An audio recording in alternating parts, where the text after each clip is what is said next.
नमस्कार, ये आकाशवाणी चंडीगढ़ है। अब आप वैशाली चौधरी से प्रादेशिक समाचार सुनिए। आज से नए वित्तीय वर्ष की शुरुआत के साथ ही प्रमुख वित्तीय नियमों में बदलाव सहित कई सुधार लागू हो जाएंगे।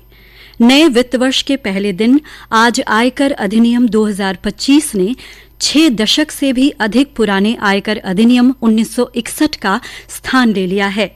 इसे पुराने प्रावधानों को हटाकर जटिल नियमों को सुव्यवस्थित करके और करदाताओं के लिए अनुपालन को अधिक सरल बनाकर कर प्रणाली को आसान बनाने के उद्देश्य से तैयार किया गया है। भारतीय रिजर्व बैंक के निर्देशानुसार आज से देश में सभी डिजिटल भुगतान लेन देन के लिए 2 फैक्टर ऑथेंटिकेशन यानी 2 कारक प्रमाणीकरण के मानदंडों को पूरा करना अनिवार्य हो गया है।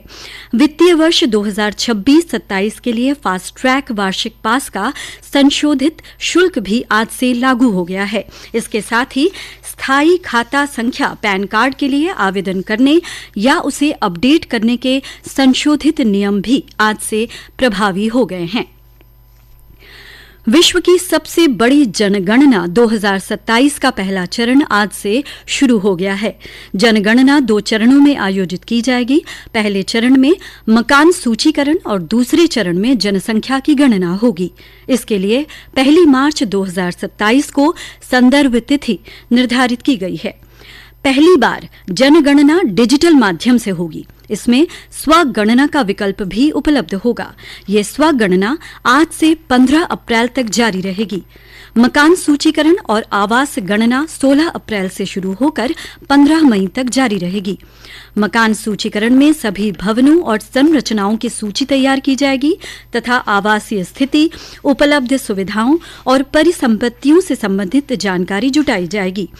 भवनों की जियो टैगिंग भी की जाएगी और प्रत्येक संरचना को एक विशिष्ट पहचान संख्या दी जाएगी। देश भर में इस कार्य के लिए 30 लाख से अधिक गणना कर्मी, पर्यवेक्षक और अन्य अधिकारी तैनात किए गए हैं। हरियाणा के मुख्यमंत्री नायब सिंह सैनी ने कहा कि आधुनिक जीवन शैली से उत्पन्न तनाव, मधुमेह, उच्च रक्तचाप और अन्य जीवन शैली संबंधी रोगों के समाधान में आयुर्वेद एक प्रभावी और टिकाऊ विकल्प प्रदान करता है।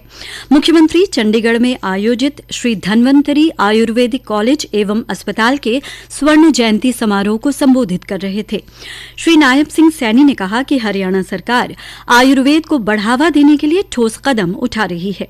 आयुर्वेदिक कॉलेजों और अस्पतालों को आधुनिक सुविधाओं से युक्त करने, शोध को प्रोत्साहित करने और चिकित्सकों को बेहतर अवसर प्रदान करने की दिशा में निरंतर कार्य किया जा रहा है। इसी कड़ी में कुरुक्षेत्र में लगभग 500 करोड़ रुपए की लागत से श्री कृष्ण आयुष विश्वविद्यालय की स्थापना की गई है, जिससे ये कॉलेज भी संबद्ध है। मुख्यमंत्री ने इस अवसर पर कॉलेज परिसर में निर्मित नए शैक्षणिक खंड का लोकार्पण भी किया। मुख्यमंत्री द्वारा साइंटिफिक जर्नल का विमोचन भी किया गया।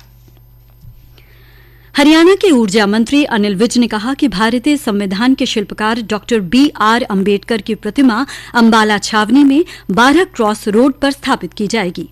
प्रतिमा स्थापित करने के लिए उन्होंने अपने स्वैच्छिक कोष से 50 लाख रुपए की राशि जारी कर दी है। ऊर्जा मंत्री ने कहा कि प्रतिमा स्थापित करने के लिए 50 लाख रुपए की राशि अंबाला सदर नगर परिषद को जारी की गई है और जल्द ही इस पर काम शुरू होगा।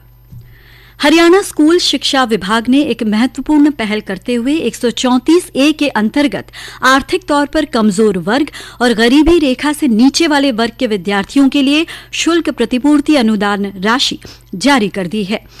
विभाग द्वारा कुल 31 करोड़ 88 लाख रुपए की राशि जारी की गई है, जिससे राज्य के 7 जिलों अंबाला, गुरुग्राम, फतेहाबाद, कैथल, महेंद्रगढ़, पंचकुला और रोहतक के निजी विद्यालयों को वित्तीय प्रतिपूर्ति होगी। शिक्षा मंत्री महिपाल ढांडा ने कहा कि यह कदम राज्य सरकार की समावेशी शिक्षा नीति को सशक्त बनाने की दिशा में एक ठोस प्रयास है। उन्होंने कहा कि आर्थिक रूप से कमजोर वर्ग के विद्यार्थियों को गुणवत्तापूर्ण शिक्षा उपलब्ध कराने के उद्देश्य से ये योजना प्रभावी रूप से लागू की जा रही है। इसी के साथ प्रादेशिक समाचार समाप्त होते हैं। नमस्कार।